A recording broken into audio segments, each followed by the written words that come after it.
سلام و عرض ادب دارم خدمت دوستان عزیزم و همراهان همیشگی وبسایت آموزش سخنرانی و فن بیان استاد بهرامپور. بنده شهرام عادلی هستم و در خدمت شما هستم تا به شما آموزش بدم چطور شما میتونید بهترین منابع و کتاب‌های دنیا رو از توی اینترنت به راحتی به دست بیارید و بهشون دسترسی داشته باشید. راه‌های خیلی زیادی در این رابطه وجود داره، اما بهترین راهی که من پیشنهاد میکنم به شما استفاده از سایت amazon.com هست.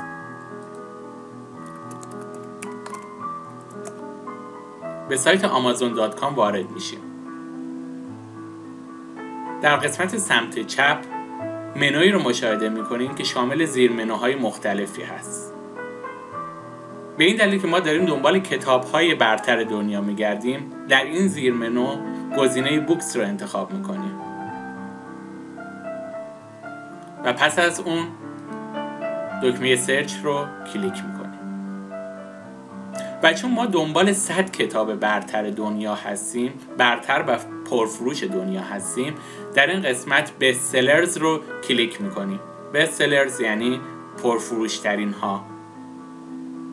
خب برای این مثال من الان میخوام در مورد تجارت الکترونیک یا کلمه انگلیسیش ای کامرس دنبال مطلب و کتاب بگردم.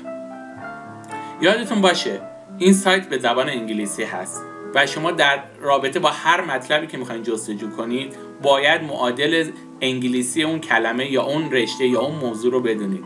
خب من میخوام در مورد تجارت الکترونیک سرچ انجام بدم، پس میرم توی اینترنت سرچ میکنم که تجارت الکترونیک به انگلیسی چی میشه ای کامرس و الان ما در بخش بست سلرز کتاب های آمازون هستیم و میخوایم دنبال ای کامرس یا تجارت الکترونیک بگردیم. همینطور که میبینید در قسمت سمت چپ صفحه لیست کتاب ها آورده شده. تجارت الکترونیک مربوط به چی میشه؟ مربوط به اینترنت. پس ما باید در زیر شاخه ها به دنبال جایی بگردیم که ما رو در نهایت به مبحث اینترنت برسونه. خب اولین منویی که میتونیم انتخاب کنیم کامپیوتر اند تکنولوژی هست. کلیک میکنیم این قسمت رو. الان لیست کتاب هایی که در زمینه کامپیوتر و تکنولوژی هست رو داره به ما نشون میده. خب ما باید یکم ریزتر بشیم، توی سرچمون بریم به قسمت بعدی. خیلی خوب، الان توی قسمت کامپیوتر ما دنبال چه مبحثی میگردیم؟ اینترنت زیرگروه کامپیوتر، اینترنت اند سوشال میدیا. بسیار عالی. الان در زیر منوی الان ما 2 تا زیر منو اومدیم پایین و الان در زیر منوی اینترنت اند سوشال میدیا هستیم. در این قسمت مشاهده میکنید که منوی ای کامرس وجود داره. اون رو کلیک میکنیم و در اینجا ما لیست 100 کتاب برتر دنیا و همچنین پرفروش دنیا رو میتونیم مشاهده کنیم که از 1 شماره گذاری شده الی 100. فرض کنیم که ما دنبال کتاب شماره 10 هستیم به نام الکترونیک کامرس، یعنی همون تجارت الکترونیک. خیلی خوب، اسم کتاب الان ما داریم الکترونیک کامرس. مرحله بعدی برای کسایی که به زبان انگلیسی تسلط ندارن اینه که ترجمه این کتاب رو به فارسی بتونن پیدا کنن. خبر خوب اینه که همیشه در اکثر مواقع بهتره که بگم ترجمه 100 کتاب برتر دنیا توی ایران خودمون انجام شده، یا حداقل نصفی از اون 100 تا خیلی بد شانس باشیم ترجمه شده و در اختیار ما قرار داره. اگر که انگلیسی بلدیم، انگلیسی میدونیم، خیلی خوب، هیچ مشکلی نیست. کتاب رو از همینجا میتونیم خریداری کنیم، قیمتش هم $152 هست. میتونیم خریداری کنیم و نسخه پی دی افش رو داشته باشیم و مطالعه کنیم. اگر که نه، دنبال نسخه فارسیش میگردیم، به انگلیسی تسلط کامل نداریم یا تسلط داریم نمیخوایم $152 بپردازیم، چون کتاب هایی که ترجمه شده توی ایران مسلما ارزون تر هستن. خیلی خوب، ما اسم کتاب رو داریم الکترونیک کامرس. سایتی وجود داره به نام کتابخانه ملی ایران با آدرس nlai.ir.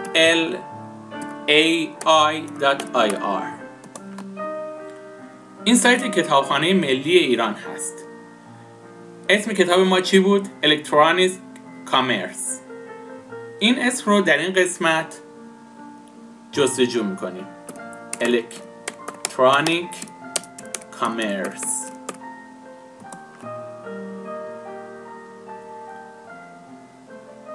یک سری نتایج به ما میده. توی این نتایج که نگاه میکنیم الکترونیک کامرس رو میتونیم پیدا کنیم. برمیگردیم سایت آمازون. نویسنده این کتاب همینجور که مشاهده میکنین آقای گری شنایدر هست و توی رکوردهایی هم که اینجا ما به دست آوردیم نویسنده گری شنایدر کاملا ذکر شده و این کتاب در سال 1381 برابر با سال 2002 میلادی ترجمه شده و در اختیار شما هست که شما از اینجا میتونید یا خریداری کنید یا اینکه انتشاراتش رو پیدا کنید و تماس بگیرید که کتاب واسه شما بفرستن یا هر روش دیگه‌ای که اینجا به شما پیشنهاد میشه. پس ما به راحتی تونستیم یک کتاب 152 دلاری و انگلیسی رو توی کشور خودمون با قیمت خیلی ارزان‌تر و فارسی پیدا کنیم. تنها سایت آمازون نیست که این کار رو انجام میده دوستان. سایت‌های زیادی هستن مثل نیویورک تایمز یا سایت‌های مشابه که این کار رو انجام میدن و لیست کتاب‌های برتر دنیا رو همیشه برای ما در میارن و لیست میکنن. خیلی وقتا تو کشور خودمونم کتاب فروشی‌های بزرگ و معتبر لیست 100 کتاب روز دنیا و پرفروش دنیا رو دارن و به شما عرضه میکنن. پس پیدا کردن کتاب در یک موضوع خاص اصلاً کار سختی نیست، حتی کتاب‌های روز دنیا. خیلی خوب، حالا تا اینجا ما تونستیم کتاب مورد نظرمون رو پیدا کنیم و بهش دسترسی داشته باشیم. اما بعضی مواقع هست که ما کتابی رو داریم، کتابی رو اسمش شنیدیم و هرچی تو کتابخونه ها و کتاب فروشی های شهرمون و کشورمون، حالا محل زندگیمون میگردیم نمیتونیم پیداش کنیم. چرا اینو پیشنهاد میکنید؟ الان خدمتتون عرض میکنم. بهترین راه برای کتاب‌های نادر یا کتاب‌هایی که در یک انتشارات خیلی دور افتاده و کوچیکی دارن چاپ میشن و امکان اینو پیدا نکردن که در سراسر کشور شانس چاپ شدن و منتشر شدن رو داشته باشن، اینه که ما از طریق انتشارات اون کتاب رو پیگیری کنیم. برای مثال من کتاب گاو بنفش رو واسه شما مثال میزنم که یکی از کتاب‌هایی هست که اخیراً بنده خودم اونو مطالعه کردم.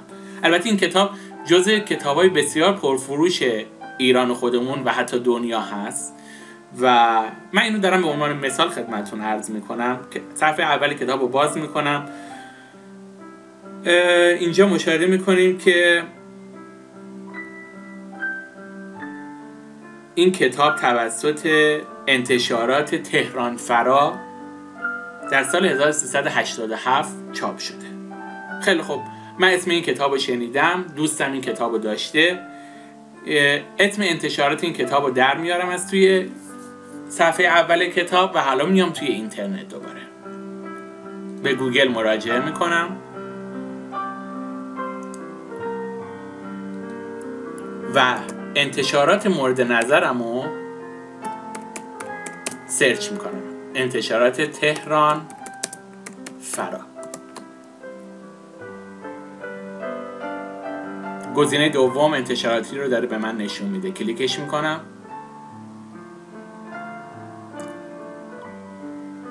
و من رو به سایت انتشارات ایران فرا منتقل میکنه که البته اینجا سایتی هست که تمامی انتشارات ایران توش معرفی میشن.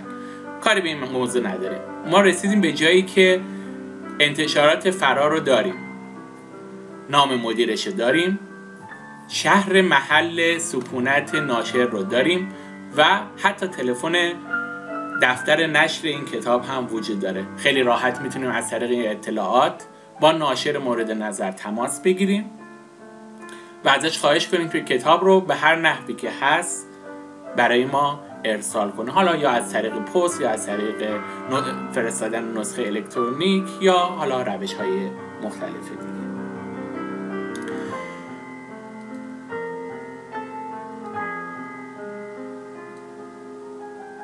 در پایان من تشکر میکنم از شما دوستانی که وقت گذاشتین و این آموزش رو با من دنبال کردین. امیدوارم بتونم در دفعات بعد با آموزش‌های پربارتری در خدمت شما عزیزان باشم. شاد و پر انرژی باشید. خداحافظ.